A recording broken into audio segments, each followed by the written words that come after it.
Hello friends, welcome to IICS platform. आज है 10th मई और 10th मई का हम करंट अफेयर करते हैं। चलिए लेक्चर स्टार्ट करते हैं। फर्स्ट न्यूज है इंडिया और मालदीव्स। देखो, मैं बार बार लेक्चर को रिपीट करने का मुझे अच्छा नहीं लग रहा है। आपको पता है मालदीव्स क्या बहुत ज्यादा उड़ रही है। मालदीव्स इंडिया से टक्कर लेना चाह रही है, पर उसे ये नहीं पता कि इंडिया एक वास्ट कंट्री है और तुम एक बहुत छोटा सा आइलैंड हो जो इंडिया को कभी बीट नहीं कर सकते। अब क्या है, यहाँ के जो PM है, यहाँ के जो प्रेसिडेंट उनने क्या किया, वो है प्रो चाइना, मतलब चाइना के सपोर्टर है। और उनने जो कैंपेन किया था, अपना इलेक्शन का कैंपेन जो किया था, वो इंडिया के खिलाफ ही किया था, अगेंस्ट इंडिया के खिलाफ। पर उनको ये नहीं पता था, हालांकि पता तो हो गई, कि सबसे ज्यादा टूरिज्म इंडिया का ही जाता है मालदीव्स के अंदर, और मालदीव्स की इकोनॉमी डिपेंड करती है सिर्फ ओनली टूरिज्म पर। पहली बात तो ये है। अब क्या हुआ है, एक ये है, ये फॉरेन मिनिस्टर है, फॉरेन मिनिस्टर ऑफ मालदीव्स,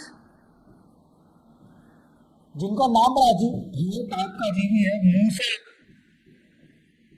जमीर नाम है इनका, मूसा जमीर। ये 9 तारीख को इंडिया में आए थे। कहाँ आए थे? इंडिया में। और इनकी मीटिंग हुई हमारे external affair minister S Jaishankar के साथ। और इन्होंने बोला कि इंडिया और मालदीव्स के रिलेशन बिगड़ते जा रहे हैं, हम कुछ डिस्कस करते हैं। तो इन्होंने 2 चीज पर डिस्कस करा। एक है बायलैटरल रिलेशन,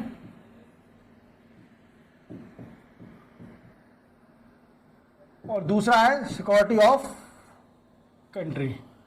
ठीक है, 2 चीज पर डिस्कस करा। और मूसा जमीर जी ने, मूसा जो जमीर जी हैं, इनने इंडिया को थैंक्स भी बोला। अब थैंक्स किसके लिए बोला? क्योंकि इंडिया को प्रीवियस लेक्चर में बताया था मैंने, एक्सपोर्ट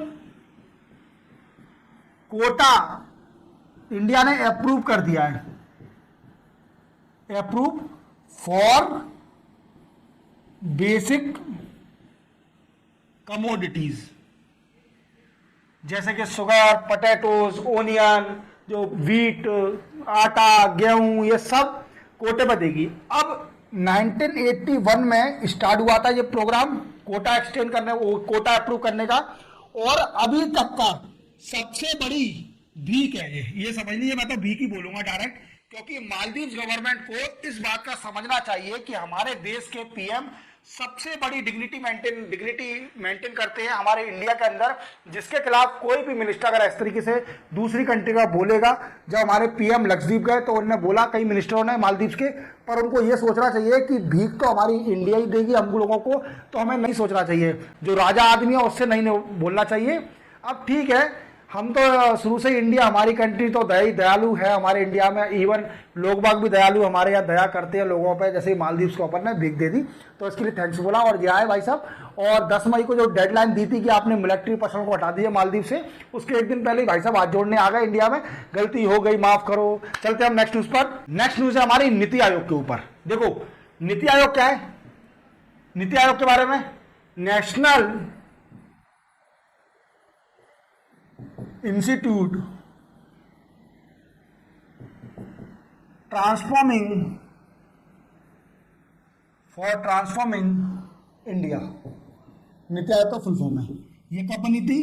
2015 में। इसने रिप्लेस किसको किया? प्लानिंग कमीशन को। ये तो नॉर्मल चीज है, सभी को पता होगा। 2015 में नीति आयोग बनी, और ये थिंक टैंक है। एक और चीज याद रखना, थिंक टैंक है। ठीक है, अब नीति आयोग ने क्या बोला है? देखो, आप यह जानते हो कि हमारे मोदी साहब ने एक स्कीम निकाली थी, आयुष्मान भारत स्कीम। क्या है? प्रधानमंत्री जन आरोग्य योजना और आयुष्मान भारत स्कीम। इस स्कीम में क्या था?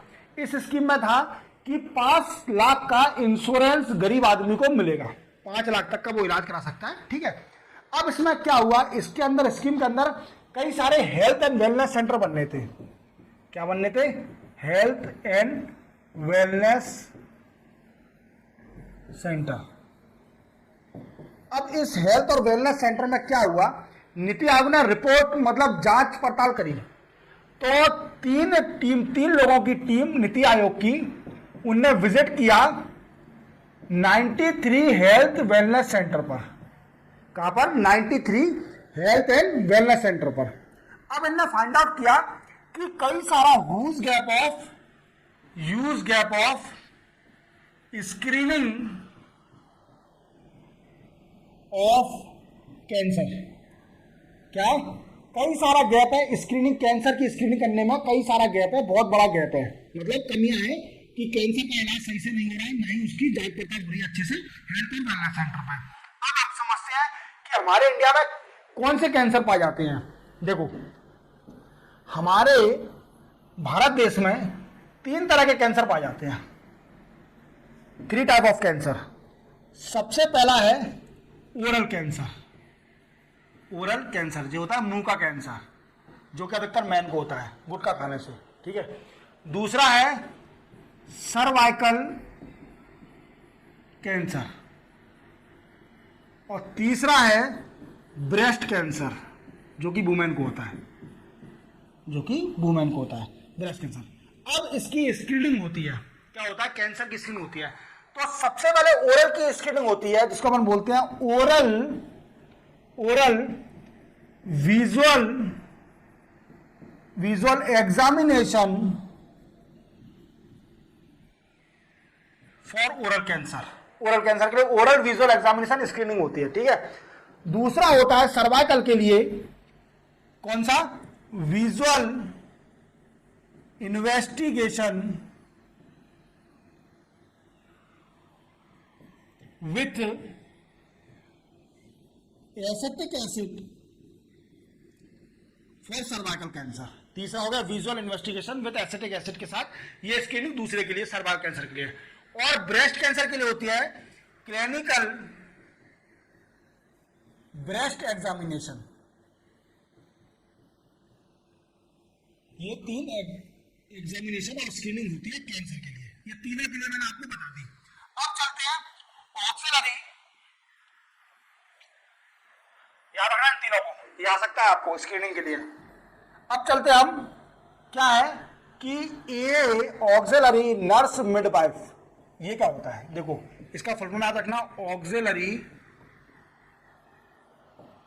Nurse midwife. ये क्या होती है,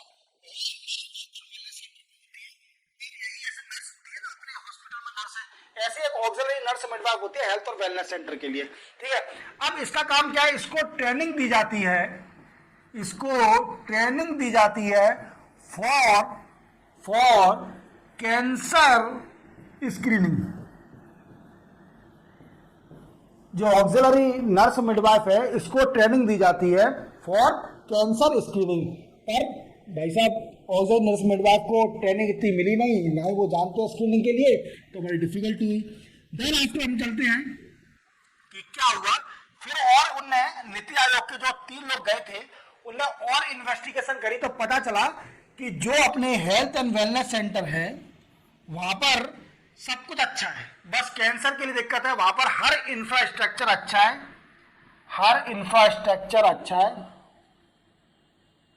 जहां पर 93 हेल्थ और वेलनेस सेंटर बस गए, वहां है स्टेथोस्कोप मिला उनको, स्टेथोस्कोप, थर्मोमीटर मिला, जांच भी सही हो रही है, ठीक है, जांच जो अपना होती है, रिपोर्ट जिसका ब्लड टेस्ट मैथ टेस्ट भी सही हो रहा है, और वेट मशीन भी मिली उनको, सब मतलब ईटीसी सारे इंफ्रास्ट्रक्चर अच्छे मिले। तो यही न्यूज थी। चलते हम नेक्स्ट न्यूज पर। नेक्स्ट न्यूज है हमारी पॉपुलेशन के ऊपर। आपको पता है कि India 2nd largest population hold करता है आफ्टर चाइना। अभी पता नहीं 2050 में शायद ओवरटेक कर ले चाइना को, ऐसा कुछ रिपोर्टर कह तो रही है, वो अपन आगे पढ़ेंगे, वो कोई ज़्यादा इंपॉर्टेंट नहीं है, ठीक है, वो कर ले, पर हाँ इंडिया के लोग जुगाड़ू हैं, वो कुछ ना कुछ कर लेंगे, पॉपुलेशन कितनी बढ़ रहा है, ठीक है। तो चलते हैं, क्या है न्यूज कि पॉपुलेशन का शेयर प्रतिदिन क्या डाइवर्सिटी बढ़ती जा रही है, घटती जा रही है। क्या हो रहा है कि वर्ल्ड में जो मेजोरिटी पॉपुलेशन में जिस भी कंट्री है वो रिड्यूस होती जा रही है, जैसा कि 65 ईयर का देखा जाए डेटा, 65 ईयर का डेटा देखा जाए तो कहां से कहां तक, 1950 से 2015 तक का डेटा अगर देखा जाए तो क्या हुआ, हिंदू की जो पॉपुलेशन है, मेजोरिटी में जो पॉपुलेशन है वो रिड्यूस होते जा रही है। कितना रिड्यूस हो रही है? तो हिंदू की पॉपुलेशन डिक्लाइन हो गई 7.82। कितनी रिड्यूस हो गई? 7.82। ठीक है। दूसरा क्या है? मुस्लिम की बढ़ते जा रही है, मुस्लिम की पॉपुलेशन बढ़ते जा रही है, जिनकी 9.84 से लेकर 14.09 तक पॉपुलेशन थी। कितनी थी? 9.84 से हो गई 14.09। अब क्रिश्चियन की भी बढ़ रही है पॉपुलेशन, जिसमें 2.24 थी 2.36 हो गई। ओके। सिख की भी बढ़ गई, सिख की भी बढ़ गई, 1.24 थे 1.85% हो गई पॉपुलेशन। बुद्धिस्ट की भी बढ़ गई, 0.05 थे 0.81 हो गए परसेंटेज। जैन के कम हो गए, जैन की पॉपुलेशन कम हो गई, तो 0.45 से हो गई 0.36। और पारसी भी कम हो गए, 0.03 थे तो 0.0004% पारसी की पॉपुलेशन कम हो गई। तो ये दिखाता है कि हमारा भारत कितनी डाइवर्सिटी है पॉपुलेशन की, कि कोई बढ़ रहा है, कोई घट रहा है, और इवन हिंदू की पॉपुलेशन रिड्यूस होते जा रही है। और हमें तो सबसे पहले ये सोचना चाहिए कि पॉपुलेशन बढ़ी क्यों रही है। पॉपुलेशन हमेशा रिड्यूस होना चाहिए, जिससे कि हमारे देश में एम्प्लॉयमेंट बढ़े और ज्यादा पॉपुलेशन डिपेंड ना हो एक दूसरे पर। चलते हैं हम नेक्स्ट न्यूज पर। नेक्स्ट न्यूज है हमारी पद्मा अवार्ड के ऊपर। देखो पद्मा अवार्ड होता क्या है? देखो ये अवार्ड 3 तरह के अवार्ड होते हैं। पहला होता है पद्मा विभूषण, जो पद्मा में सबसे बड़ा होता है। फिर होता है दूसरा पद्मा भूषण, फिर होता है पद्मा श्री, तीसरा सबसे बड़ा। और इन सबसे बड़ा अवार्ड होता है भारत रत्न। क्या होता है? भारत रत्न। अब देखो क्या हुआ है कि चिरंजीवी को आप जानते होंगे, चिरंजीवी एक हीरो है आंध्र प्रदेश के अंदर, चिरंजीवी। अब जैसे अधिकतर लोगों ने आरआर मूवी तो देखी होगी, जिसमें आरआर मूवी में रामचरण है। कौन है? रामचरण। रामचरण किसके लड़के हैं? चिरंजीवी के। रामचरण जो है, जो पुलिस वाले बने आरआर मूवी के अंदर, वो लड़के हैं किसके? चिरंजीवी के। तो चिरंजीवी को हमारे राष्ट्रपति ने पद्मा विभूषण दिया है। क्या दिया है? पद्मा विभूषण, विभूषण अवार्ड मिला है किसको? चिरंजीवी को। और दूसरा है विजय जंती माला,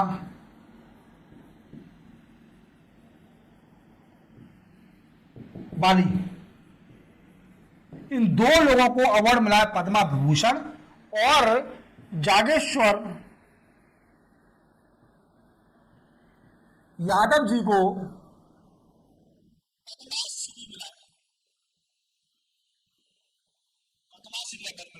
अब इनको चिरंजीवी को कौन मिला है? ये आर्ट के लिए, और इनको भी विजय जंती माला को आर्ट के लिए मिला है। और जागेश्वर यादव जी को सोशल सर्विस के लिए पद्मश्री अवार्ड दिया है। क्लियर? इसी के साथ हमारा 10th ऑफ मई का करंट अफेयर कंप्लीट होता है। मिलते हैं हम कल 11th of May current affair के साथ। जय हिंद।